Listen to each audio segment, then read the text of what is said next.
Hello and welcome to the Anishnaabek History Podcast. I'm Chris Waite.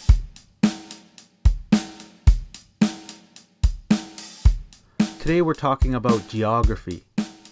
Geography is important to treaties and subsequent treaty rights such as hunting, fishing, trapping, rice gathering, and making canoes made of birch bark. Geographic boundaries and Indian culture are what treaties are all about. Geography is therefore important to Anishinaabe identity. Being Anishinaabe is not about skin color. I've mentioned in earlier episodes the Hudson Bay watershed, the Upper Mississippi watershed, Lake Winnipeg and its tributaries, as well as Lake Superior and surrounding areas. For the most part, this was the central geographic range of the Anishinaabe people. It is a very large geographic area. In this episode, I intend to map out that area using historical treaty information.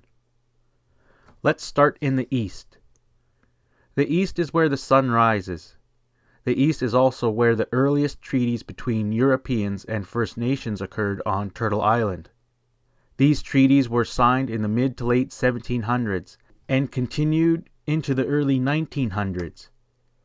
The change in American diplomacy occurred at around the time of the implementation of the Trail of Tears, that is, 1830. In 1722, a so-called Great Treaty was signed between the Five Nations, a confederacy of Indian nations, the Mohicans, an independent nation, and the colonies of New York, Virginia, and Pennsylvania. The 1722 treaty discussed the recently formed alliance between the Five Nations and the British. In an agreement made about a year prior, the Five Nations had promised the British that they would not do business with the French. The 1722 agreement refers to the promises made and kept by the Five Nations. Additionally, the 1722 treaty discusses the desire of the British to have the business of the so-called Far Indians, who, according to the previous agreement, were not to be harmed when traveling through Five Nation territory to do business with the British. The Treaty of 1722 is known as Ratified Treaty No. 1 by American scholars. America's Ratified Treaty No. 1 should not be confused with Canada's Treaty No. 1. That was signed 150 years later north of the Medicine Line in 1871. But that's getting ahead of ourselves. It was in 1763 that King George III made his royal proclamation. In it, he proclaimed, quote, "And whereas it is just and reasonable, and essential to our interest and the security of our colonies, that the several nations or tribes of Indians, with whom we are connected, and who live under our protection, should not be molested or disturbed in the possession of such parts of our dominions and territories as, not having been ceded to or purchased by us, are reserved to them or any of them as their hunting grounds." End quote. The land is who we are. In 1776, the United States fought for their independence from the British. In 1785, a treaty was signed at Fort McIntosh between the Americans and the Wyandotte, Delaware, Chippewa, and Ottawa peoples. It reads in part as follows, quote, "Articles of a treaty concluded at Fort McIntosh, the 21st day of January, 1785, between the Commissioners Plenipotentiary of the United States of America of the one part, and the sachems and warriors of the Wyandotte, Delaware, Chippewa, and Ottawa nations of the other. The Commissioners Plenipotentiary of the United States in Congress assembled give peace to the Wyandotte, Delaware, Chippewa, and Ottawa nations of Indians on the following conditions. Article 1.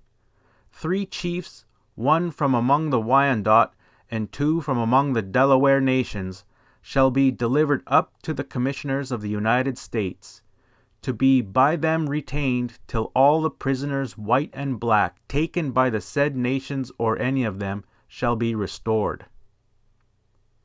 Article 2. the said Indian nations do acknowledge themselves and all their tribes to be under the protection of the United States and of no other sovereign whatsoever. Article 3.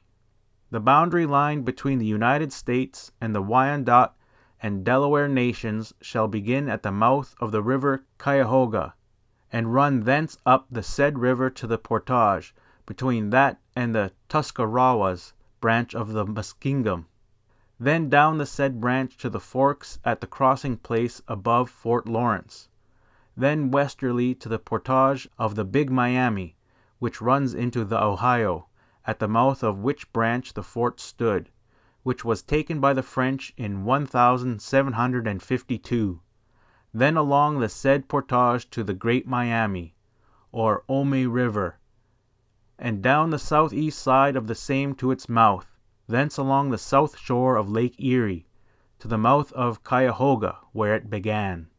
End quote. The treaty also describes the lands to be used for the United States, and also states that trespassers on each other's land can be dealt with by the nation upon which the trespass occurred. In 1789, a treaty was signed at Fort Harmar. This treaty was between the United States and the Wyandotte, Delaware, Ottawa, Chippewa, Potawatomi, and Sauk. What is important to know from this treaty is that the Ottawa, Chippewa, and Potawatomi are Anishnaabek people. In 1795, the Chippewa were amongst many tribes who signed another treaty with the United States. The other First Nations who signed this treaty were the Wyandotte, Delaware, Shawnee, Ottawa, Potawatomi, Eel River, Wea, Kickapoo, Plankshaw, and Kaskaskia at Greenville. This treaty is known as Ratified Treaty 23. In 1805, there were two treaties that mentioned the Chippewa amongst several other tribal nations. The other nations were the United States and the Wyandotte, Ottawa, Chippewa, Munsee, Delaware, Shawnee, and Potawatomi First Nations. That treaty, known as Ratified Indian Treaty 44, was signed at Fort Industry. Let me read it to you. It's only a couple of paragraphs long. Quote, "A treaty between the United States of America and the sachems, chiefs, and warriors of the Wyandotte, Ottawa, Chippewa, Munsee, and Delaware, Shawnee, and Potawatomi Indians holden at Fort Industry on the Miami of the Lake on the 4th day of July, A.D. 1805. Whereas Thomas Jefferson, President of the United States, did appoint Charles Juet, Esquire, a commissioner to hold a treaty with said Indian nations for the purpose of enabling the agents of the Connecticut Reserve to negotiate and conclude a cession of their lands.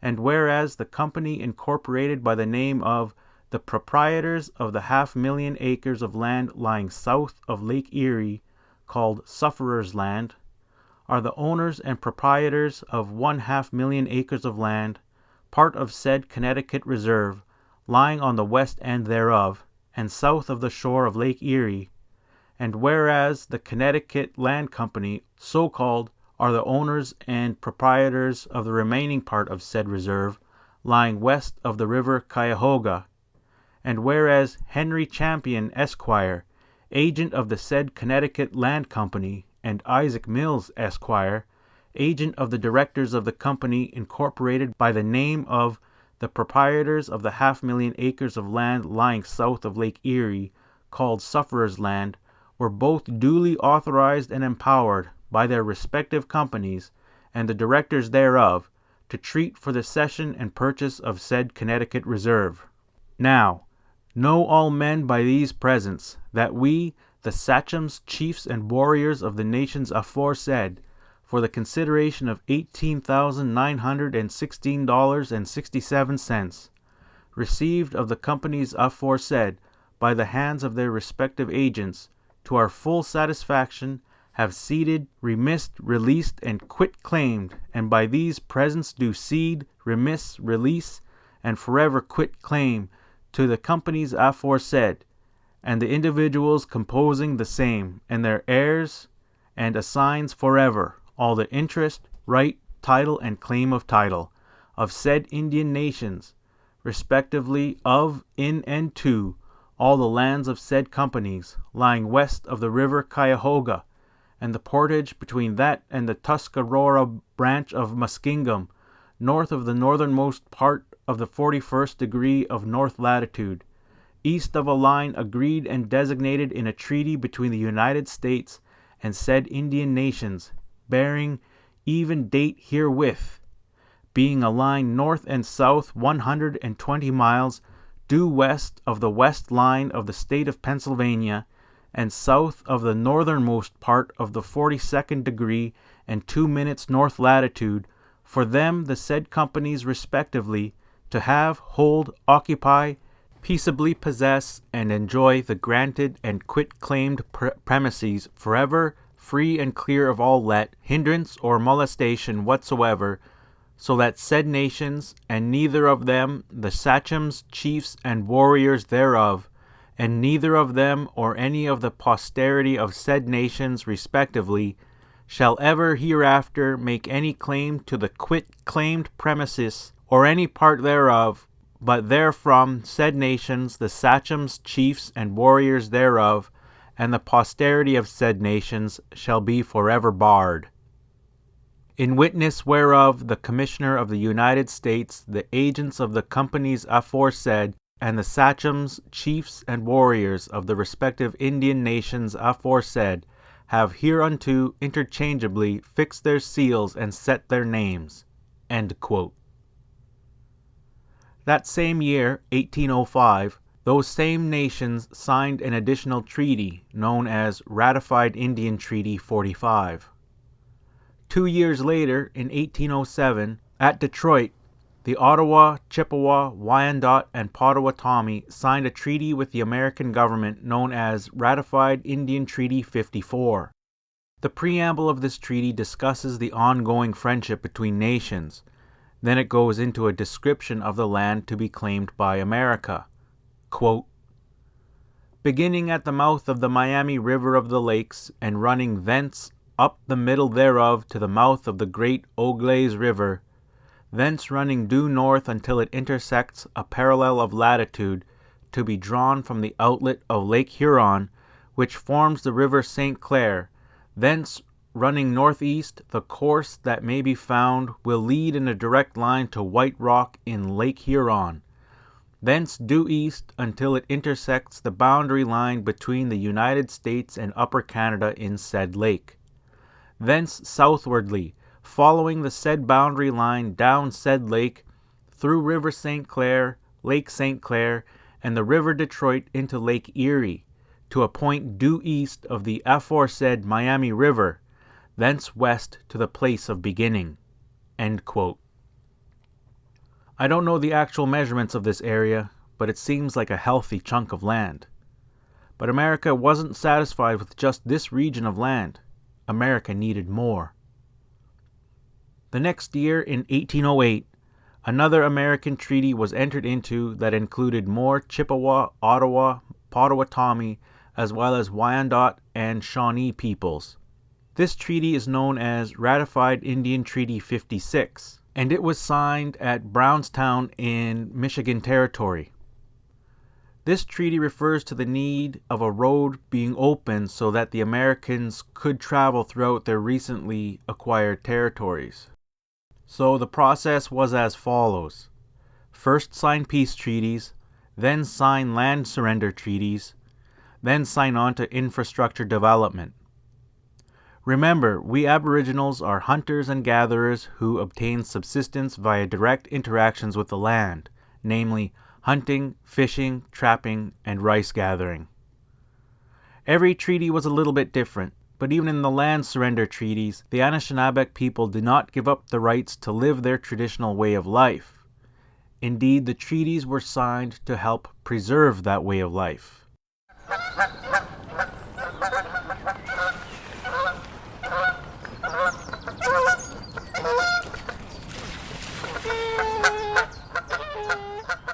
Ratified Indian Treaty 70 was signed in 1815 at Spring Wells near Detroit. This treaty between First Nations and the United States of America included Wyandotte, Delaware, Seneca, Shawnee, Miami, Chippewa, Ottawa, and Potawatomi peoples. The next year, in 1816, Ratified Indian Treaty 82 was signed between the United States of America and the Ottawa, Chippewa, and Potawatomi peoples, who lived, quote, on the Illinois and Milwaukee rivers and their waters on the southwestern parts of Lake Michigan, end quote. In 1817, the Wyandotte, Seneca, Delaware, Shawnee, Potawatomi, Ottawa, and Chippewa at rapids of the Miami of Lake Erie signed Ratified Indian Treaty 90. This is a longer treaty than many of the others mentioned in this episode. The treaty describes land to be surrendered to the American Friends in exchange for annuities. Article 3 of this treaty is interesting.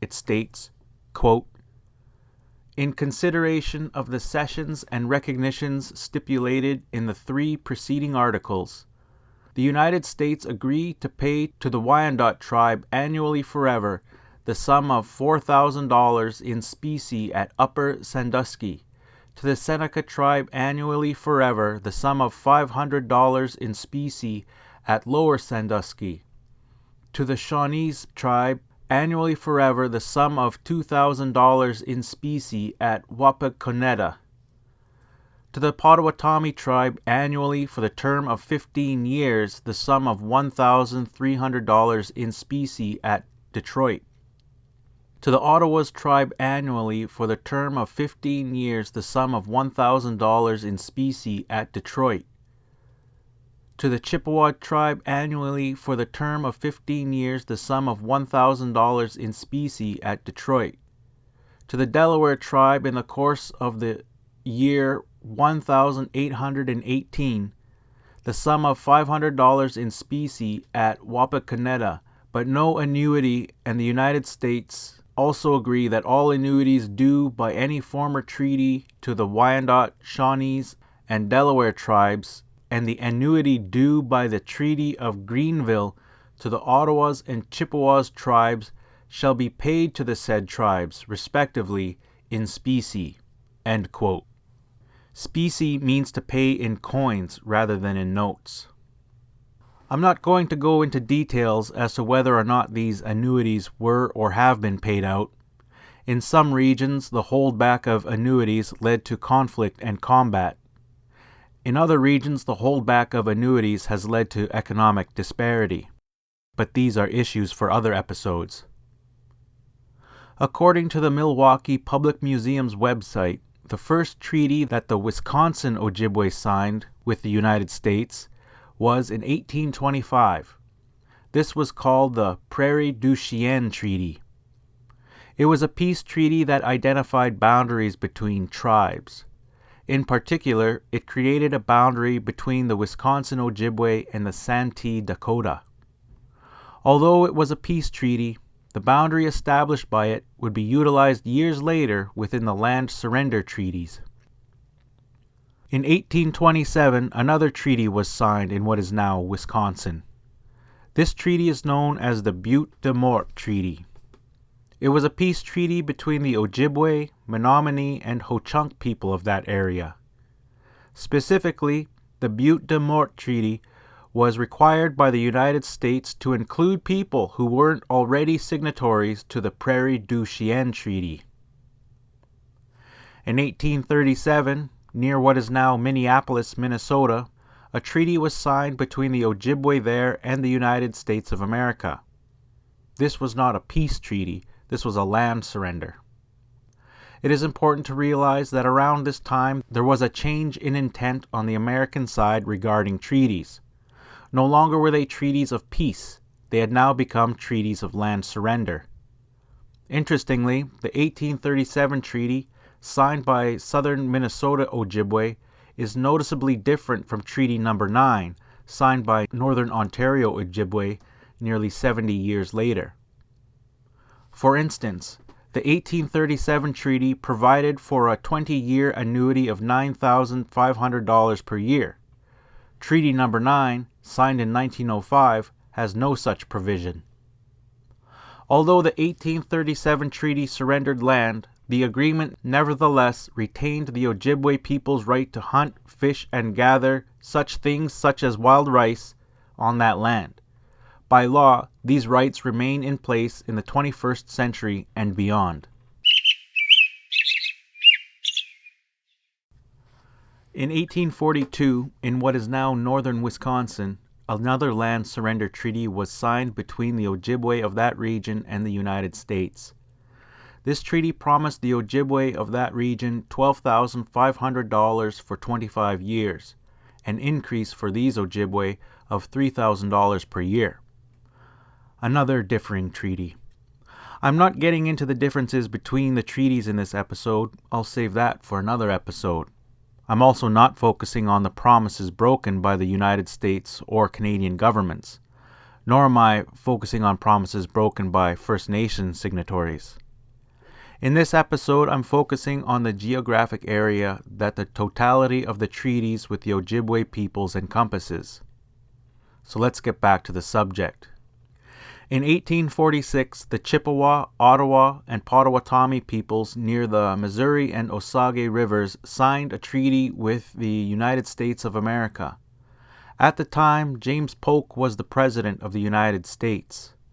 Part of the preamble of that treaty, known as Ratified Indian Treaty 247, reads as follows, quote, "Whereas the various bands of the Potawatomi Indians, known as the Chippewas, Ottawas, and Potawatomis, the Potawatomis of the Prairie, the Potawatomis of the Wabash, and the Potawatomis of Indiana, have, subsequent to the year 1828, entered into separate and distinct treaties with the United States, by which they have been separated and located in different countries, and difficulties have arisen as to the proper distribution of the stipulations under various treaties, and being the same people by kindred, by feeling, and by language, and having in former periods lived on and owned their lands in common, and being desirous to unite in one common country, and again become one people, and receive their annuities and other benefits in common,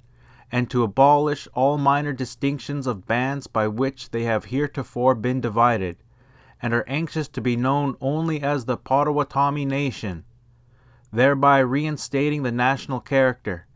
And whereas the United States are also anxious to restore and concentrate said tribes to a state so desirable and necessary for the happiness of their people, as well as to enable the government to arrange and manage its intercourse with them.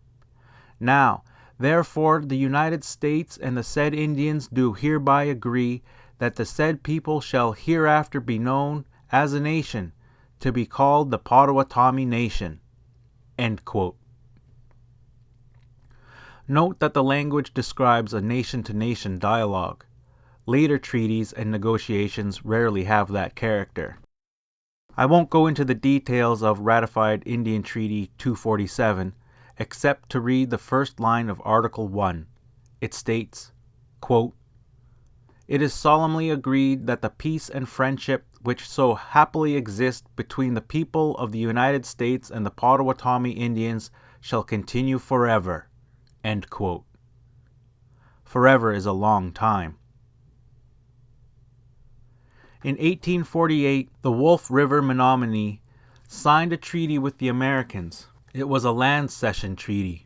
In Article 3 of this treaty, which is Ratified Indian Treaty 253, it states, quote, "In consideration of the foregoing cession, the United States agreed to give, and do hereby give, to the said Indians for a home, to be held as Indians' lands are held, all that country or tract of land ceded to the said United States by the Chippewa Indians of the Mississippi and Lake Superior in the Treaty of August 2, 1847, and the Pillager Band of Chippewa Indians in the Treaty of August 21, 1847, which may not be assigned to the Winnebago Indians under the Treaty with that tribe of October 13, 1846, and which is guaranteed to contain not less than 6,000 acres." End quote. It is important to note two things from this treaty article. First is that by the mid-1800s, the new land surrender treaties were referring to earlier peace treaties. As I said earlier, first came the peace, then came the surrender. The second thing to note in the Wolf River Treaty article is that it refers to a separate treaty with Winnebago Indians. Winnebago is not what they actually call themselves. They actually call themselves Ho-Chunk. Winnebago is an Anishinaabe word, and it is cognate with the word Winnipeg. In 1850, two major Ontario treaties were signed. They are the Robinson Superior and Robinson Huron treaties. Robinson was an official of the British Canadian government. In the Huron Treaty, Robinson met with the following group, quote, "principal men of the Ojibwa Indians, inhabiting and claiming the eastern and northern shores of Lake Huron, from Penetanguishene to Sault Ste. Marie, and thence to Batchewanong Bay, on the northern shore of Lake Superior, together with the islands in the said lakes opposite to the shores thereof, and inland to the height of land which separates the territory covered by the charter of the Honourable Hudson Bay Company from Canada, as well as all unconceded lands within the limits of Canada West to which they have any just claim." End quote. That same year, Robinson met with the Ojibwe of part of the northern shore of Lake Superior. They were, quote, "principal men of the Ojibwa Indians inhabiting the northern shore of Lake Superior in the said province of Canada, from Batchewana Bay to Pigeon River, at the western extremity of said lake, and inland throughout that extent to the height of land which separates the territory covered by the charter of the Honourable the Hudson's Bay Company from the said tract, and also the islands in the said lake within the boundaries of the British possessions therein." End quote. So that's what was happening on the northern side of the Great Lakes. On the southern side of the Great Lakes, the American government was doing the same thing. On May 12, 1854, the Menominee people of Wolf River Falls, Wisconsin, signed a treaty with the American government. The Menominee people are Anishnaabek people. The word Menominee has its roots in the word manomin, which is called in English wild rice. In fact, it is this foodstuff, wild rice, that is an important part of the Anishnaabek origin story. In that story, the Anishnaabek followed a Mi'gis shell westward to the place where food grew on water. That food is wild rice. This treaty refers to an earlier treaty made with the Wolf River Menominee made in 1848. Also in 1854, a man named Chief Buffalo signed a treaty with the American government. That treaty, known as the Lac Cortourre Treaty, established Indian reservations in northern Minnesota. This treaty was signed to prevent war between the northern Minnesota Ojibwe and the Americans. In the deal, the Americans received land for promises of safety. The following Indian reservations were established at that time: Bad River, Red Cliff, Fond du Lac, Grand Portage, Lac Cortourre, Lac du Flambeau, Lance, with Lac Vieux Desert, and Ontonagon. In 1858, Minnesota became an official state of America. To become a state, the people in that region had to be allied. Then the Dakota War began, but that is another story. Thus far, all these treaties with various groups of Anishnaabek people around the Great Lakes watershed were signed before Canada existed as a country. That event occurred in 1867. The colonizers required assurances of peace from the Aboriginals around the Great Lakes before allowing settlers to establish homesteads. This was to ensure safety and open land for the incoming settlers. Aboriginal people have kept their promises of peace and sharing.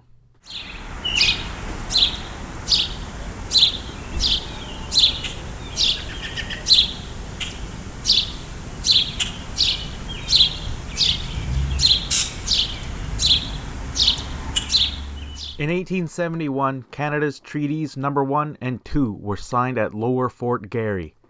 They were signed between Her Majesty and the Chippewa and Swampy Cree tribes of what is now southern Manitoba.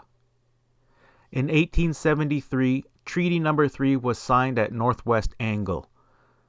Treaty No. 3 encompasses 28 communities between the Manitoba provincial border in the west and Lake Superior in the east. Treaty No. 3 is a land area of 143,000 square kilometers. Treaty No. 3 abuts against the Canada-USA international border. On the other side of the Canada-USA border are the northern Minnesota Ojibwe. They have their own separate treaty that was signed in 1854, the Lac Cortourre Treaty. Treaty No. 4 was signed in 1874. It is similar in character to other treaties. It was signed because Canada wanted to settle the West and wanted peace with the Indians already living there.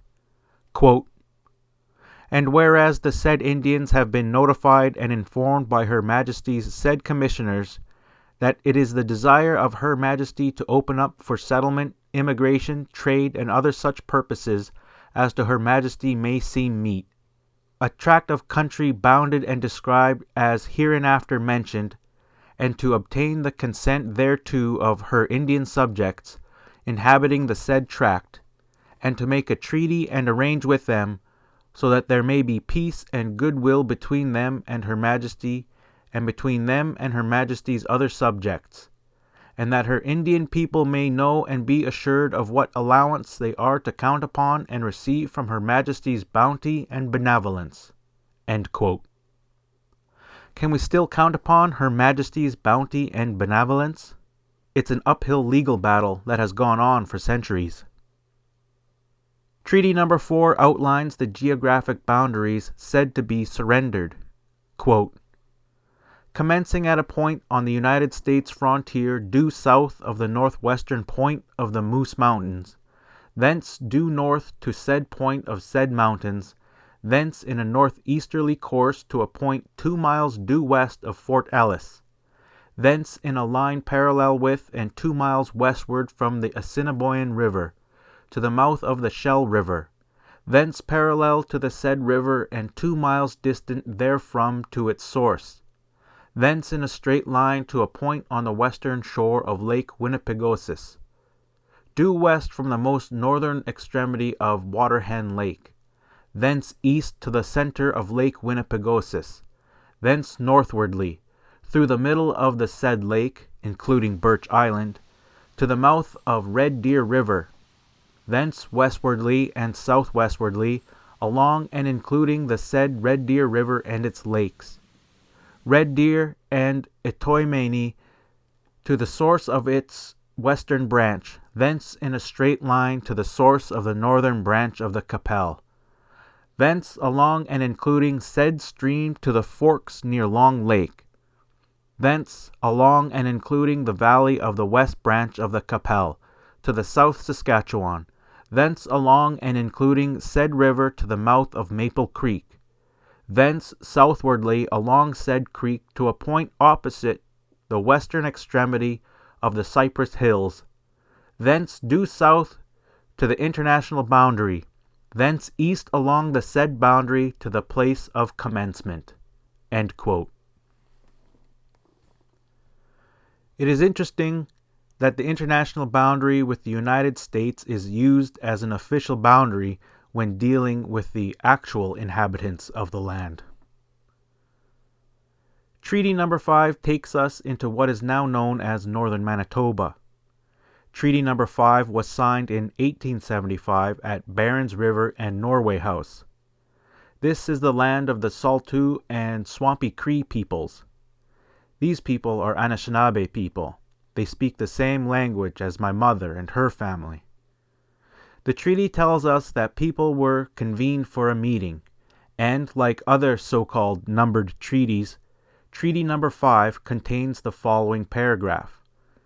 Quote, "And whereas the said Indians have been notified and informed by Her Majesty's said commissioners that it is the desire of Her Majesty to open up for settlement, immigration, and other such purposes as to Her Majesty may seem meet, a tract of country bounded and described as hereinafter mentioned, and to obtain the consent thereto of her Indian subjects inhabiting the said tract, and to make a treaty and arrange with them, so that there may be peace and goodwill between them and Her Majesty, and that they may know and be assured of what allowance they are to count upon, and to receive from Her Majesty's bounty and benevolence." End quote. There really was no option for the said Indians to even say no. The commissioners didn't meet with the Indians to negotiate. They met with the Indians to inform them of Her Majesty's intent to settle the area. Treaty number 6 occurred in Cree territory. Much of this area is now known as Saskatchewan. The treaty includes the Plain and Wood Cree peoples. The tract of land described in this treaty is about 121,000 square miles. Quote, "Commencing at the mouth of the river, emptying into the northwest angle of Cumberland Lake, thence westerly up the said river to its source, thence on a straight line in a westerly direction to the head of Green Lake, thence northerly to the elbow in the Beaver River, thence down the said river northerly to a point 20 miles from the said elbow, thence in a westerly direction, keeping on a line generally parallel with the Beaver River above the elbow, and about 20 miles distant therefrom, to the source of the said river, thence northerly to the northeasterly point of the south shore of Red Deer Lake, continuing westerly along the said shore to the western limit thereof, and thence due west to the Athabasca River. Thence up the said river against the stream to the Jasper House, in the Rocky Mountains. Thence on a course southeasterly, following the easterly range of the mountains, to the source of the main branch of the Red Deer River. Thence down the said river, with the stream to the junction therewith of the outlet of the river, being the outlet of the Buffalo Lake. Thence due east 20 miles, thence on a straight line southeastwardly, to the mouth of the said Red Deer River on the south branch of the Saskatchewan River. Thence eastwardly and northwardly, following on the boundaries of the tracts conceded by the several treaties numbered 4 and 5 to the place of beginning." End quote. The next treaty takes us a little further south, but still east of the Rocky Mountains. Treaty number 7 abuts against the Rocky Mountains on the west and the international boundary, also known as the Medicine Line, on the south. This is the area of Cypress Hills. The Cypress Hills massacre should come to mind for this area. There are Cree people included in this treaty, as well as Blackfeet, Blood, Pagan, Sarcee, and Stoney Indian peoples. Treaty number 7 was signed in 1877. The tract of land described in Treaty number 7 is about 35,000 square miles. It would be 2 decades later that Treaty number 8 was signed. Treaty number 8 was signed in 1899 and encompasses the northern part of what is now Alberta. Treaty number 8 also contains assurances from Her Majesty that said Indians can count on her bounty and benevolence. I'll read 4 important paragraphs from Treaty number 8. Quote, "And Her Majesty the Queen hereby agrees with the said Indians that they shall have right to pursue their usual vocations of hunting, trapping, and fishing throughout the tract surrendered as heretofore described, subject to such regulations as may from time to time be made by the government of the country, acting under the authority of Her Majesty, and saving and accepting such tracts as may be required or taken up from time to time for settlement, mining, lumbering, trading, or other purposes. And Her Majesty the Queen hereby agrees and undertakes to lay aside reserves for such bands as desire reserves. The same not to exceed in all 1 square mile for each family of 5 for such number of families as may elect to reside on reserves, or in that proportion for larger or smaller families, and for such families or individual Indians as may prefer to live apart from band reserves. Her Majesty undertakes to provide land in severalty to the extent of 160 acres to each Indian, the land to be conveyed with a proviso as to non-alienation without the consent of the Governor-General in Council of Canada. The selection of such reserves and lands in severalty to be made in the manner following, namely, the Superintendent General of Indian Affairs shall depute and send a suitable person to determine and set apart such reserves and lands, after consulting with the Indians concerned as to the locality which may be found suitable and open for selection.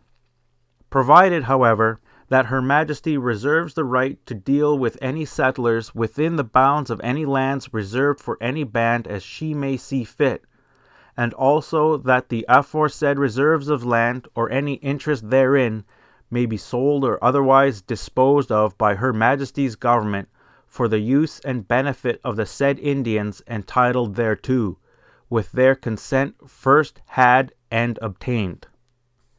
It is further agreed between Her Majesty and her said Indian subjects that such portions of the reserves and lands above indicated as may at any time be required for public works, buildings, railways, or roads of whatsoever nature may be appropriated for that purpose by Her Majesty's Government of the Dominion of Canada, due compensation being made to the Indians for the value of any improvements thereon, and an equivalent in land, money, or other consideration for the area of the reserve so appropriated." End quote. Thank you, Your Majesty. Thank you.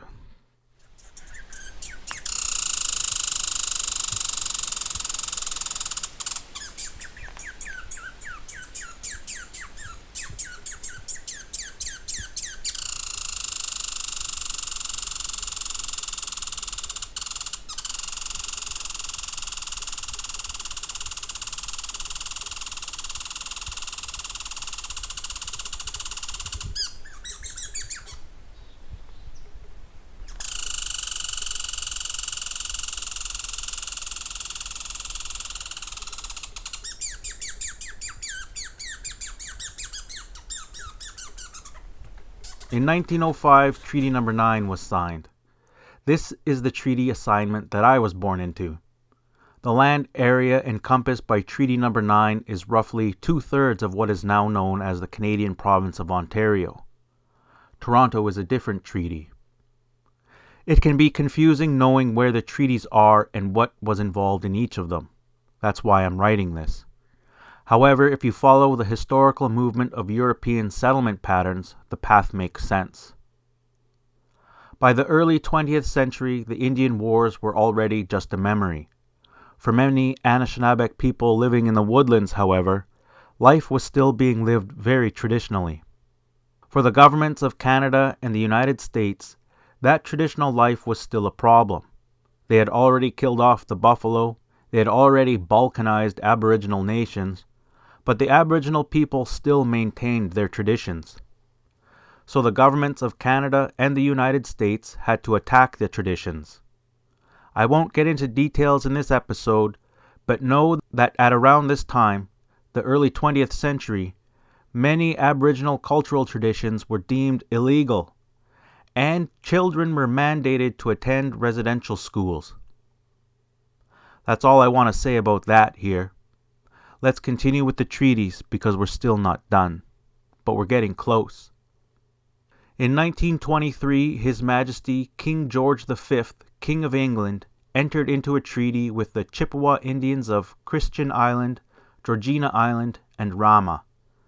By the time this treaty was entered into, the Indians of the places described in it were already living on Indian reservations. Remember that as these treaties were being signed across Turtle Island, the governments of Canada and the United States of America were passing additional laws concerning Indians, Indian sovereignty, and Indian land. The Indian Act is a prime example. The 1923 treaty was a land surrender treaty. There is brief mention of hunting, fishing, and trapping rights, but it's not clearly written. It also mentions the selection of headmen and chiefs at the request of the treaty commissioners appointed by the Crown. It doesn't say how the commissioners reached a negotiation with the Indians, but the treaty does claim that the Indians named on the treaty were authorized to surrender said rights. I'll read what the treaty says. Quote, "Whereas the Chippewa tribe above described, having claimed to be entitled to certain interests in the lands in the province of Ontario, hereinafter described, such interests being the Indian title of the said tribe to fishing, hunting, and trapping rights over the said lands, of which said rights His Majesty through his said commissioners is desirous of obtaining a surrender, and for such purpose has appointed the said commissioners, with power on behalf of his said Majesty, to enquire into the validity of the claims of the said tribe, and in the event of the said commissioners determining in favor of the validity thereof, to negotiate a treaty with the said tribe for the surrender of the said rights upon the payment of such compensation therefore as may seem to the said commissioners to be just and proper." End quote. Remember, this treaty was signed 3 years after Canada passed legislation making attendance at Indian residential schools mandatory. But the government had our best interests in mind, right?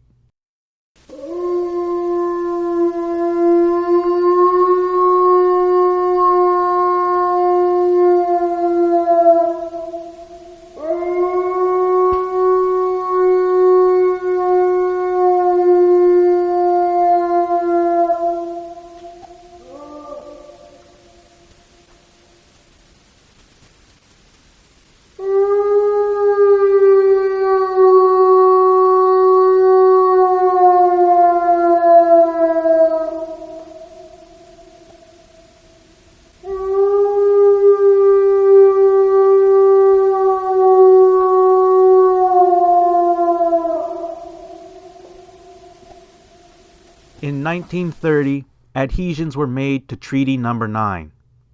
This addition to the treaties preemptively included me in this long history of Anishnaabek protection by European governments. It reminds me of the old saying, "With friends like them, who needs enemies?" The point is this: the Anishinaabe people lived across a large area of land, and I call this area Ojibwe land. It adds up to millions of square miles. It is important that we engage in our cultural traditions of hunting, fishing, trapping, berry picking, and wild rice gathering. By doing so, we honor the treaties and our ancestors. This list is not exhaustive. That's all for today's episode. Stay tuned for more episodes in the future. I'm Chris Waite, and this has been the Anishinaabe History Podcast.